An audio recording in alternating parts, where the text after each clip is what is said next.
Raja Singh fire అయ్యారు. కేటీఆర్ అధికారం కోల్పోయి ఖాళీగా ఉన్నారని, అందుకే ప్రసార మాధ్యమాల్లో ఉండాలనే ఆలోచనతో అమిత్ షాను విమర్శిస్తున్నారని ఆగ్రహం వ్యక్తం చేశారు.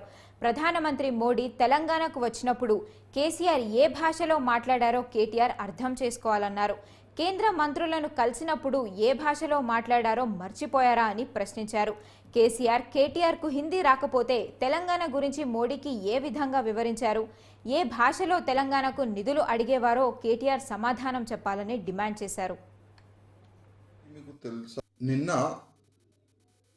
ఎక్స్ మినిస్టర్, మతి తప్పిపోయిన మినిస్టర్ కేటీఆర్ గారు అమిత్ షా గారు పైన ఒక కామెంట్ చేసినారు.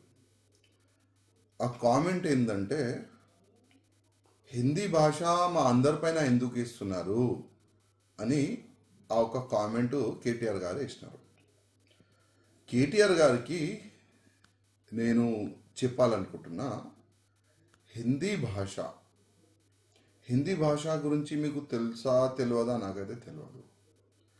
కానీ మన తెలంగాణ స్టేట్ నుంచి మనం బయట స్టేట్లో వెళ్తే అక్కడ మీరు ఏ భాషలో మాట్లాడతారు? మన భాష వాళ్ళకి అర్థమవుతుందా? కష్టం.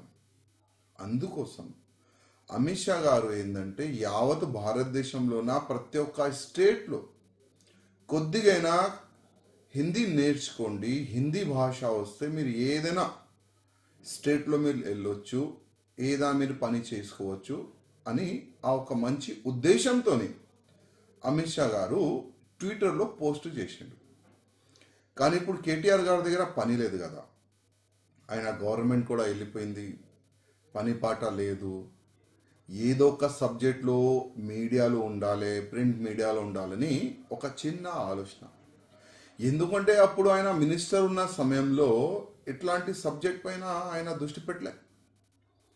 ఇప్పుడు ఆయన ఓడిపోయిండు, కొద్దిగా మెంటలీ కూడా ఆయన డిస్టర్బ్ అయిపోయిండు. అందుకోసం ప్రతి ఒక్క చిన్న సబ్జెక్ట్కి లేవాటాలే, కేంద్రం పైన ఆరోపణ చేయాలని ఒక ఉద్దేశంతో ఆయన ఈ విధంగా చేస్తుండు.